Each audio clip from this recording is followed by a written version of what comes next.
हाँ जी, तो हम डिस्कस कर रहे थे एक्टिव और पैसिव एलिमेंट्स का, है ना? तो एक्टिव यस एलिमेंट्स सर। का हमने क्या डिस्कस किया था कि which possess energy of their own, तो वो बाकी सर्किट के जो एलिमेंट्स हैं तो उन्हें भी वो ट्रांसफर करते रहते हैं। जैसे आपके वोल्टेज सोर्स हो गए और करंट सोर्स हो गए। मान लीजिए वोल्टेज सोर्स आपके पास है तो इट विल ट्रांसफर जो एनर्जी है, जितने भी एलिमेंट्स लगे होंगे, चाहे वो रेजिस्टिव एलिमेंट लगा हो या कैपेसिटिव एलिमेंट लगा हो, तो हर की अपनी कोई ना कुछ वोल्टेज होएगी। तो हर एक में से करंट फ्लो होके जाएगा।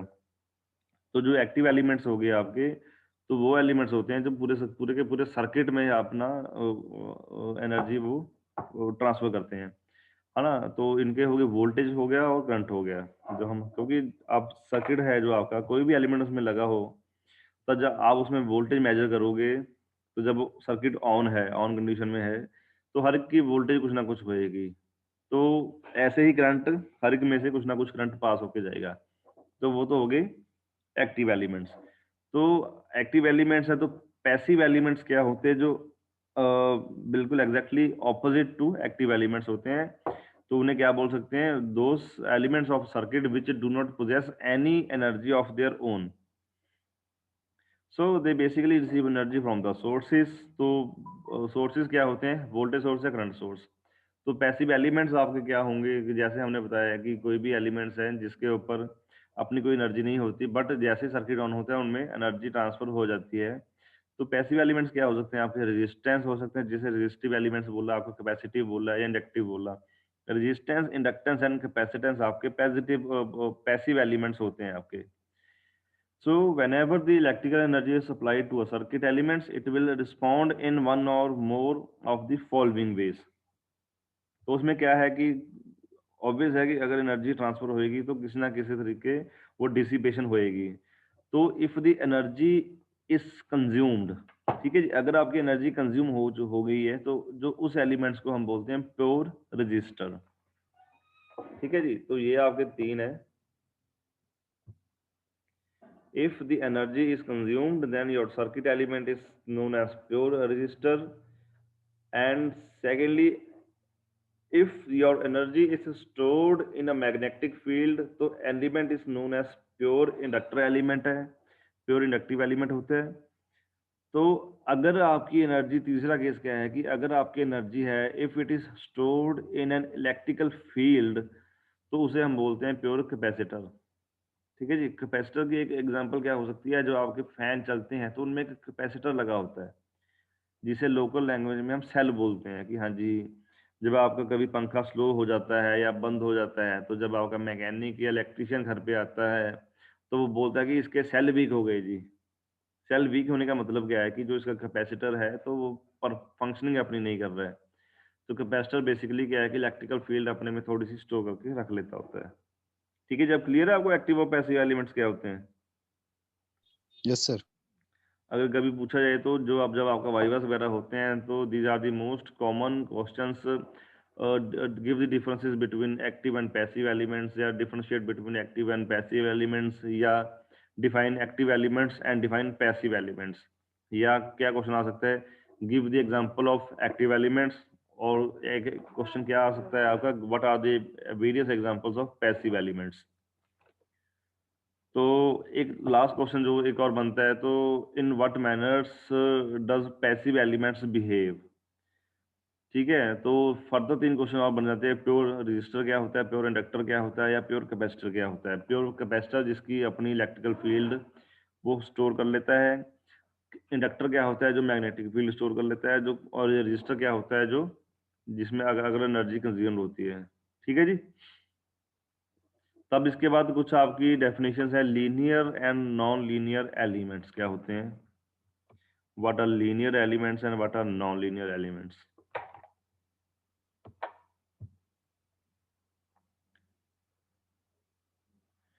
लीनियर एलिमेंट्स क्या है? This shows the linear characteristics of voltage and current. तो करेक्टरिस्टिक्स क्या है? तो अगर हम इसे थोड़ा सा मैं ड्रॉ करके बता देता हूँ आपको।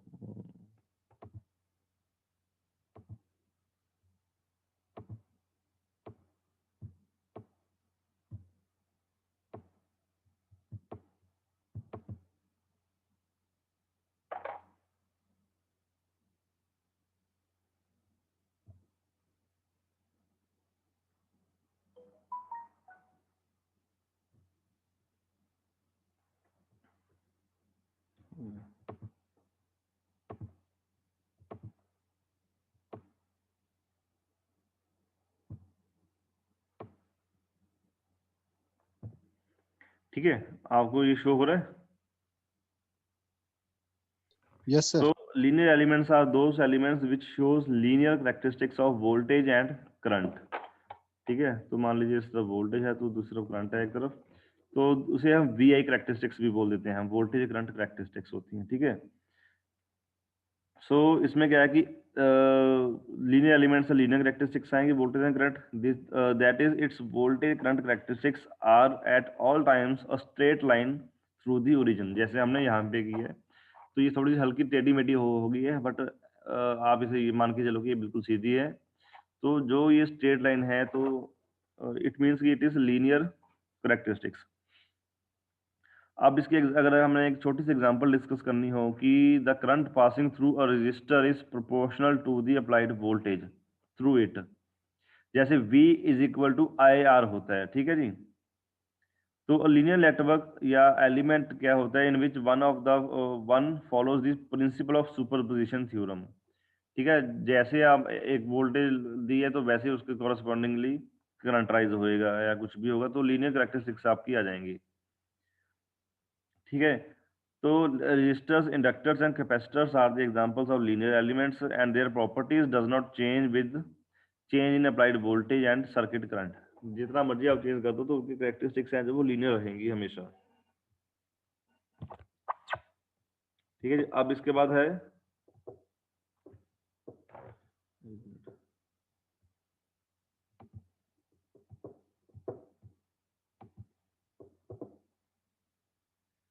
Bilateral and unilateral elements.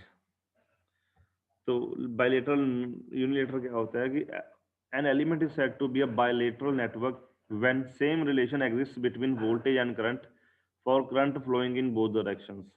ठीक है जी, एग्जांपल वोल्टेज सोर्स हो गया, आपका करंट सोर्स हो गया, रेजिस्टेंस, इंडक्टेंस एंड कैपेसिटेंस हो गया। तो ये सारे जो भी सर्किट है जिसमें करंट सोर्स हो, वोल्टेज सोर्स हो, रेजिस्टेंस, इंडक्टेंस या कैपेसिटेंस हो, तो उसे उन्हें हम बायलेटरल नेटवर्क कहते हैं। तो यूनिलेटरल नेटवर्क क्या होगा कि when the same relation does not exist between voltage and current and when the current flowing is in both the directions, the current containing them are unilateral networks। जो आपके vacuum diodes होते हैं, silicon diodes हो गए या कुछ भी rectifiers हो गए, तो इन्हें बाय यूनिलेटरल नेटवर्क बोलते हैं। ठीक है, same relation voltage and current में जब करंट फ्लो होता है तो दोनों डायरेक्शन में, तो वो same relation does not exist between them. जो हमारा रेजिस्टेंस कैपेसिटेंस में होता है, अगर वैसा रिलेशन नहीं हो रहा है तो वो यूनिलेटरल नेटवर्क हो जाते हैं। तो उनके एग्जांपल वैक्यूम डायोड्स वगैरह या डायोड्स होते हैं। तो लम्प्ड डिस्ट्रीब्यूटेड एलिमेंट्स हैं। तो ऐसे ही अब इसके पास आ गया टाइप ऑफ सोर्सेस, जिसके बारे में अपना है मेन। तो इसमें कुछ होते हैं independent sources and dependent sources. तो इसमें से क्वेश्चन राइज हो सकता है, एक क्वेश्चन हम नोट कर सकते हैं। तो उसमें क्वेश्चन क्या है,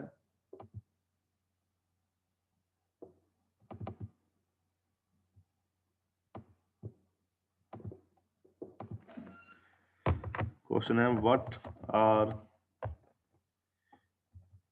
इंडिपेंडेंट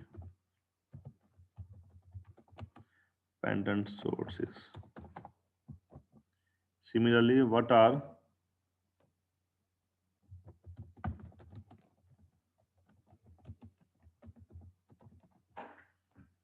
डिपेंडेंट सोर्सेस। ठीक है जी, तो अब अगर हमें डिस्कस करना हो कि what are independent and dependent sources,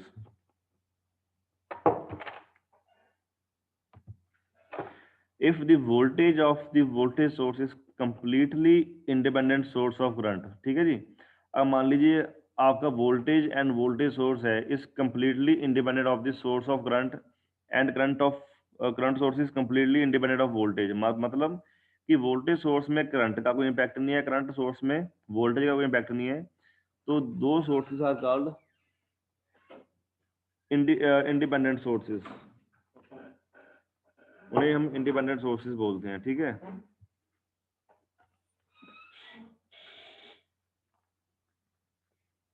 clear है? एक बार रीड करो इसे, जो डेफिनेशन लिखी हुई है ना, फर्स्ट पॉइंट है जो, इसे रीड करो आप कि ये सोर्सेज क्या होते हैं।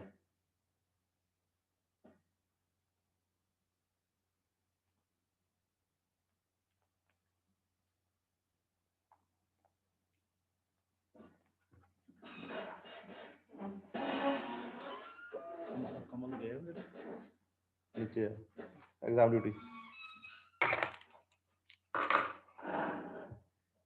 ठीक है जी, अब दोनों एक दूसरे के ऊपर डिपेंडेंट नहीं होते तो उन्हें इंडिपेंडेंट सोर्सेज बोलते हैं। ठीक है जी, अब इसके बाद क्या है,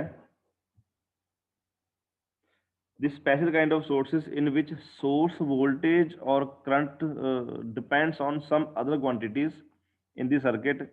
So it may either be a voltage source or a current anywhere in the circuit is called dependent or control sources. ठीक है जी, अगर मैंने आपको समझाना हो कि इंडिपेंडेंट सोर्सेज क्या होते हैं, कि इंडिपेंडेंट सोर्स वो होते हैं कि जिसमें वोल्टेज सोर्स है, it is independent of current and impact of current, या करंट सोर्स है जिसके ऊपर वोल्टेज का कोई इम्पैक्ट नहीं है, तो उन्हें तो हम बोल देते हैं इंडिपेंडेंट सोर्सेज। ठीक है, अगर इसके बाद डिपेंडेंट सोर्सेज क्या होते हैं कि इन विच या वोल्टेज सोर्स हो या करंट सोर्स हो, वो किसी ना किसी क्वांटिटी में विच में आइदर भी, अगर वोल्टेज है तो करंट से, करंट है तो वोल्टेज से, या सेम क्वांटिटी से अगर उनके ऊपर कोई इम्पैक्ट पड़ता है तो उन्हें हम डिपेंडेंट वोल्टेज सोर्सेज बोल देते हैं। ठीक है, तो एक क्वेश्चन आपका और रेज होता है कि what are the 4 possible dependent sources. तो वो वोल्टेज सोर्सेज कौन कौन से होते हैं, तो सबसे पहले द पॉसिबल जो हम डिपेंडेंट सोर्सेज की बात करें हम, तो सबसे पहले जो आपके सामने आ रहा है, it is voltage dependent voltage source, current dependent current source. ठीक है जी, हाँ जी, समझ में आ रहा है? सर एक बार फिर से ये कीजिए, रिपीट सर। कौन से वाला? सर जो लास्ट पे आपने करंट डिपेंडेंट वोल्टेज हाँ, अभी डिपेंडेंट बोल रहा करंट हूँ, सोर्स। यही बोल रहा हूँ। ठीक है, तो ये तो समझ में आ गया तुम लोगों को इंडिपेंडेंट और डिपेंडेंट सोर्सेज क्या होते हैं। Yes sir. फिर मुझे बताओ डिपेंडेंट सोर्सेज क्या होते हैं, पहले ये मुझे बताओ, फिर मैं आगे बताऊंगा।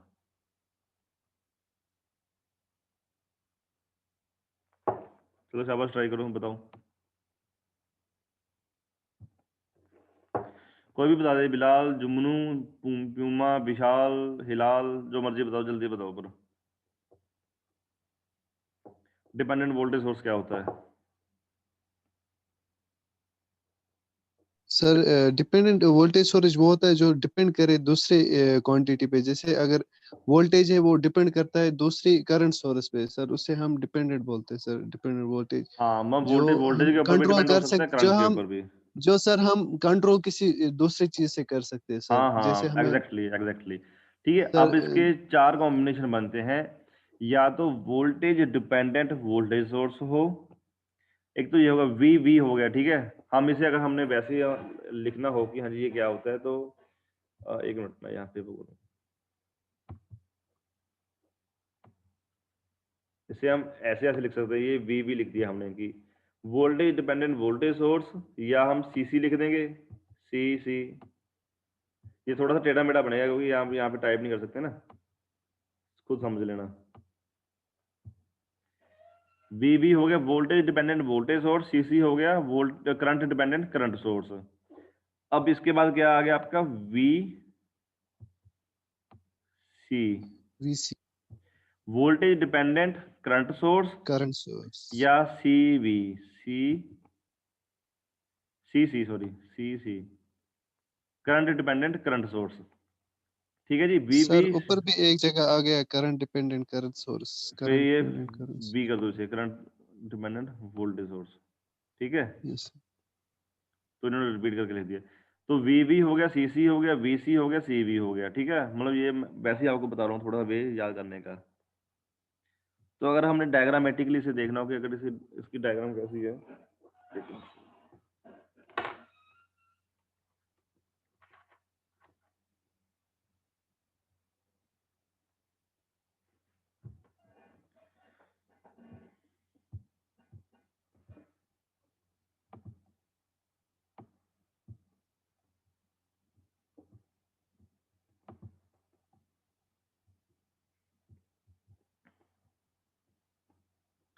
ठीक है, करंट डिपेंडेंट करंट सोर्स, ये मैं डायग्राम क्लियर कर रहा हूँ। ठीक है,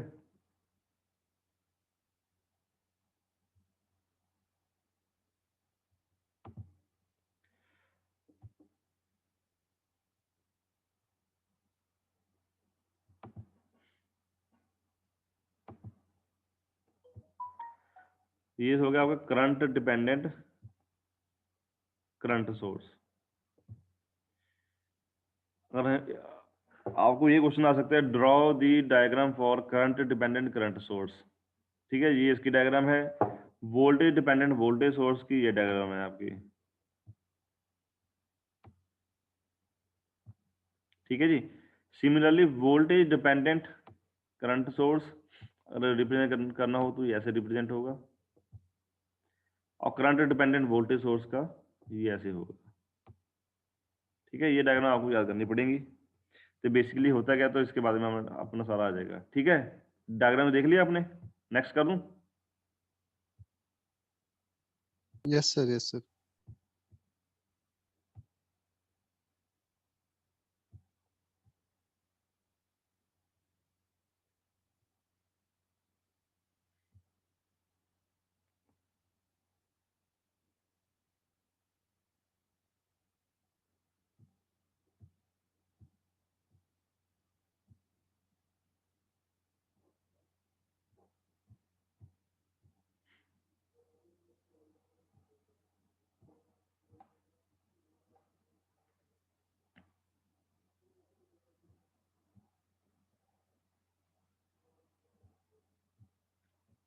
ठीक है, ये जो सोर्स ट्रांसफॉर्मेशन वगैरह है, जब हम इसका न्यूमेरिकल करेंगे तब मैं आपको इसको समझाऊंगा। अभी क्योंकि ये थोड़ा सा एडवांस्ड है तो अभी आपको समझ में नहीं आएगा, तो इससे पहले हम RLC पैरामीटर्स के बारे में करेंगे, रेजिस्टेंस, इंडक्टेंस एंड कैपेसिटेंस। ठीक है, तो रेजिस्टेंस के बारे में क्या है कि resistance is the opposition to the flow of current, है ना। As we all know resistance की डेफिनेशन क्या होती है, तो it is opposition to the flow of current. ठीक है, ये तो आपको पता है। तो अगर हमने इसे देखना हो तो resistance is that property of a circuit element which opposes the flow of electrical current, and in doing so it converts electrical energy into heat energy. ठीक है, तो इसकी सबसे बेसिक अगर हमने एग्जांपल देनी हो तो इसकी क्या एग्जांपल दे सकते हैं हम, कि इलेक्ट्रिकल एनर्जी वो हीट एनर्जी में कन्वर्ट हो रही है। इलेक्ट्रिकल एनर्जी आपकी लाइट एनर्जी में भी कन्वर्ट हो सकती है।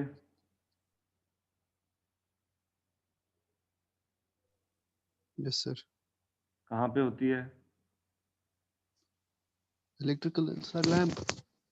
हाँ, इलेक्ट्रिकल तो एनर्जी, बेसिक है इलेक्ट्रिकल लाइट बल्ब जो एनर्जी। है या CFLs वगैरह हैं, तो पहले जो हम बल्ब्स वगैरह यूज करते थे, तो वो electrical energy into light energy भी कन्वर्ट होती थी, और electrical energy into heat energy भी कन्वर्ट हो रही है। तो बल्ब जब चलता है तो वो हीट भी यस सर। करता है ना। तो आपने मे भी कुछ शॉप्स में देखा हो जहाँ पे समोसे पकौड़े रखे होते हैं, तो बेसिकली वो उन्होंने बल्ब लगाया होता है, तो बल्ब वो लाइटनिंग के लिए नहीं होता है, तो वो हीटिंग इफेक्ट के लिए होता है कि नहीं होता है? अब देखते होगे है ना, जो बेकरीज वगैरह होती हैं, तो कहीं पे भी वो बल्ब यस वगैरह सर। लगाए होते हैं। तो उन्होंने काउंटर्स भी CFL सर। वगैरह क्यों नहीं लगाए होते, CFL हो गए या LEDs क्यों नहीं लगाते हैं? क्योंकि LEDs जो है वो हीट नहीं करती हैं ज़्यादा, तो उससे वो आपका है जो चीज़ें गर्म नहीं होंगी। ठीक है जी। तो it is proportionality factor in Ohm's law relating to voltage and current. तो रेजिस्टेंस हमें पता ही है, resistance is equal to V/I। तो इसका हमने I is equal to V/R का था, तो ये हमने किया हुआ था सारा, है ना। तो अगर हम रेसिप्रोकल ऑफ रेजिस्टेंस करें तो वो कंडक्टेंस बन जाती है। रेजिस्टेंस को R से हम डिनोट करते हैं, तो कंडक्टेंस को हम G से डिनोट करते हैं। The unit of resistance is ohm and unit of conductance is मोह और सीमेंस। ये यहाँ पे लिखा हुआ है। ठीक है, ये तो आपको पता है कि यूनिट ऑफ रेजिस्टेंस इज ओम है। तो रेजिस्टेंस का उल्टा कंडक्टेंस होती है, और कंडक्टेंस का जो यूनिट होता है वो ओम का उल्टा होता है, MH मोह, और सीमेंस बोल देते हैं। ठीक है। Yes sir. So when the current flows through any resistive material, heat is generated by, अच्छा हीटिंग का एक एग्जांपल है, जो हमारा हीटर होता है। ठीक है, आपने देखा होगा 500 वाट का हीटर है, 1000 वाट का हीटर है, जो स्प्रिंग सा होता है एक। ठीक है, अगर आपने उसका एलिमेंट देखा हो तो वो उसमें बेसिकली हम उसे इलेक्ट्रिकल सप्लाई दे रहे हैं, तो वो हीट टोटली हीट में कन्वर्ट हो रही है। जो हीटर जहाँ पे आप कुकिंग वगैरह भी कर सकते हैं, देखे हुए हैं आप सभी ने, यस सर, यस सर। वो हीट में कन्वर्ट हो जी रहे सर। हैं। और सेकेंडली जो आपके हीट रूम हीटर्स वगैरह होते हैं, एक तो पहले आते थे जो जिनमें मिट्टी की रॉड होती थी, उसके ऊपर तार लिपटी होती थी। अभी जो Yes, sir. एडवांस्ड हैं तो उसमें क्या है कि जो आपका रूम हीटर्स हैं, तो एक तो इल्यूमिनेशन भी वो ही करते हैं, लाइटनिंग भी कर रहे हैं, और साथ में जो रिवॉल्विंग टाइप होते हैं ना, जो घूम घूम के आपको हीट दे रहे होते हैं, तो उनके अंदर भी क्या है कि जो आपकी हीट इलेक्ट्रिकल एनर्जी है, it is being converted into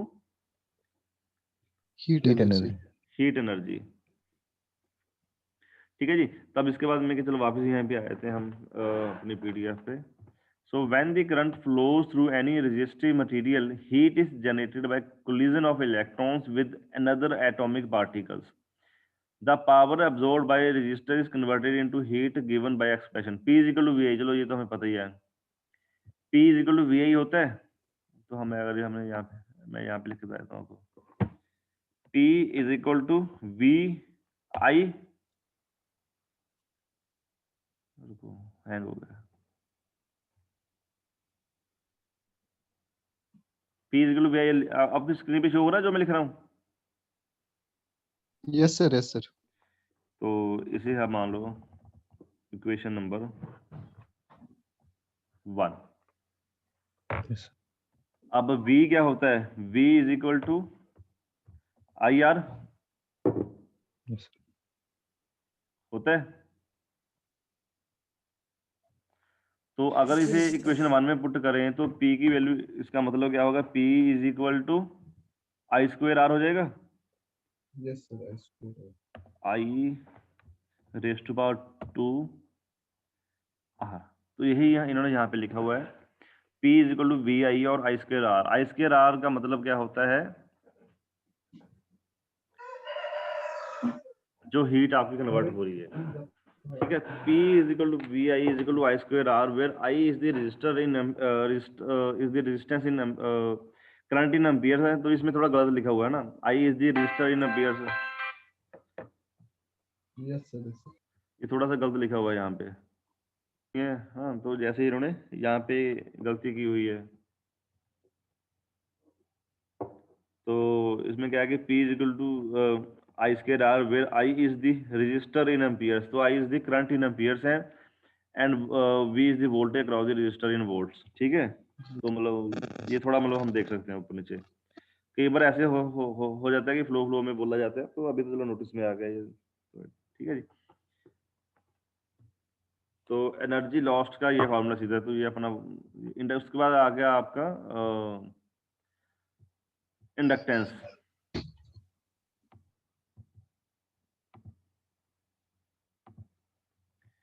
inductance क्या होता है? It is the property of a material by virtue of which it opposes any change of magnitude and direction of electrical current passing through a conductor, ठीक है। तो आपको मान लो कोई conductor दिया हुआ है, तो उसमें बेसिकली क्या होता है, it is the property of a material by virtue of which it opposes any change of magnitude and direction of electrical current passing through the conductor। अब मान लीजिए आपके वायर ऑफ सर्टेन लेंथ है, when it is twisted into a coil becomes a basic conductor, ठीक है। जब आप एक लेंथ ऑफ वायर को अगर हम उसे ट्विस्ट करेंगे, ट्विस्ट मतलब उसे घुमाना, ठीक है, तो it becomes a basic conductor. तो अब उसमें क्या है कि जितनी नंबर ऑफ टर्न्स हम दे देंगे उतना ही उसमें करंट चेंजेस हो जाएंगे, तो इलेक्ट्रोमैग्नेटिक फील्ड है उतनी ही वो चेंज हो जाएगी उसकी। तो इंक्रीज इन करंट क्या कह रहे हैं कि expands the field and decrease the current, and decrease in current reduces it. जब हम करंट इंक्रीज कर रहे हैं तो आपकी मैग्नेटिक फील्ड इंक्रीज होएगी, जो डिक्रीज कर रहे हैं तो मैग्नेटिक फील्ड है वो रिड्यूस होएगी। चलो ऑब्वियस चीज है ना। तो a change in current produces a change in electromagnetic field. तो इसे बोलते हैं Faraday's law of electromagnetic induction. तो अगर हम इंडक्टर की बात करें, तो इंडक्टर को अगर उसकी हमने वोल्टेज दिखानी है, तो उसमें होती है वोल्टेज उसकी L D I by D T. L तो यहाँ पे थोड़ा ऊपर नीचे दिया हुआ है, it is given as L multiplied by D I by D T. ये एल के साथ में ही है जो D I by D T दिया हुआ है इन्होंने, ठीक है।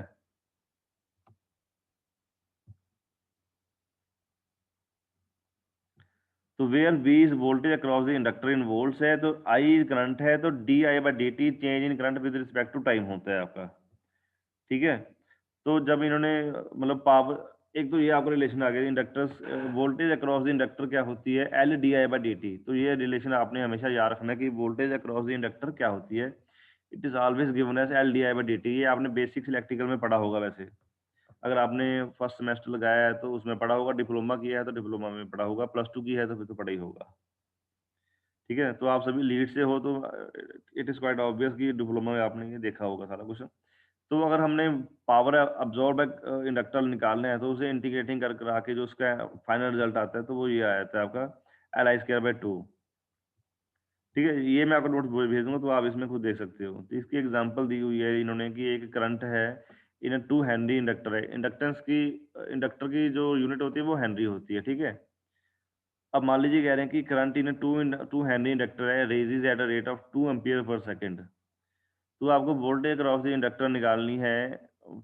So find the voltage across the inductor, the energy stored in the magnetic field after 2 second. तो ये आपको सीधा न्यूमेरिकल है आपका। तो सिमिलरली आपका रेजिस्टेंस का हो गया, इंडक्टेंस का हो गया, इसके बाद आ गया आपका कैपेसिटेंस। कैपेसिटेंस में बेसिकली क्या होता है, capacitor consist of 2 metallic surfaces होता है और conducting surface separated by dielectric medium in between them. 2 capacitor होते हैं तो उनके अंदर एक डाइलेक्ट्रिक मीडियम होता है, उनके थ्रू वो दोनों एक दूसरे से सेपरेटेड होते हैं।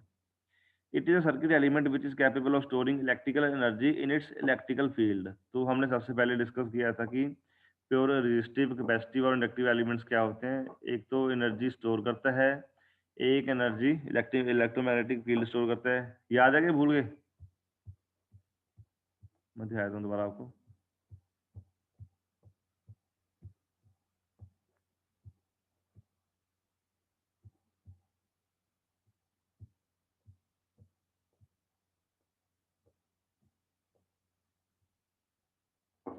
ये देखो, ये आपको कराया था ना, इफ एनर्जी इज कंज्यूम्ड तो प्योर रजिस्टर है, if energy is stored in in magnetic field तो प्योर इंडक्टर है।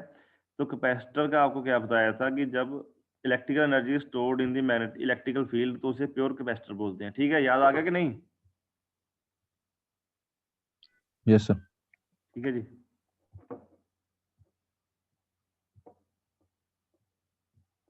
तो फिर आपका आ गया कैपेसिटेंस। तो कैपेसिटेंस क्या होता है? Capacitance is its capacity to store the electrical energy. तो capacitance is the proportionality constant relating to change in the conducting plates of the potential. Q is equal to CV होता है। ठीक है, ये आपको रिलेशन पता होगा मेरे ख्याल में, है ना? वेयर C इज कैपेसिटेंस इन फैराड्स होता है, Q is the charge in Coulomb's होता है, V is the potential across the capacitor in volts होता है। ठीक है, तो कैपेसिटेंस को अगर डिनोट करना है आई, अगर करंट अक्रॉस द कैपेसिटेंस निकालना हो, आई क्या होता है? आई is equal to CdV/dt।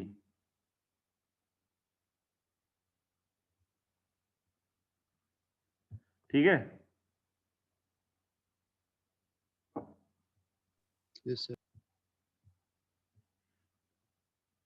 Conclusion निकालते हैं। चलो ये मैं भेजूंगा तो कंक्लूजन आप खुद देख सकते हो अपना ये क्या होता है।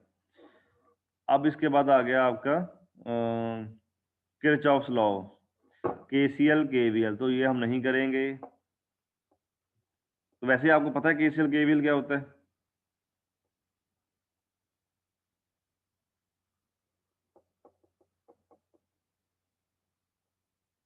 हाँ जी, बिलाल, हिलाल, जुमनू।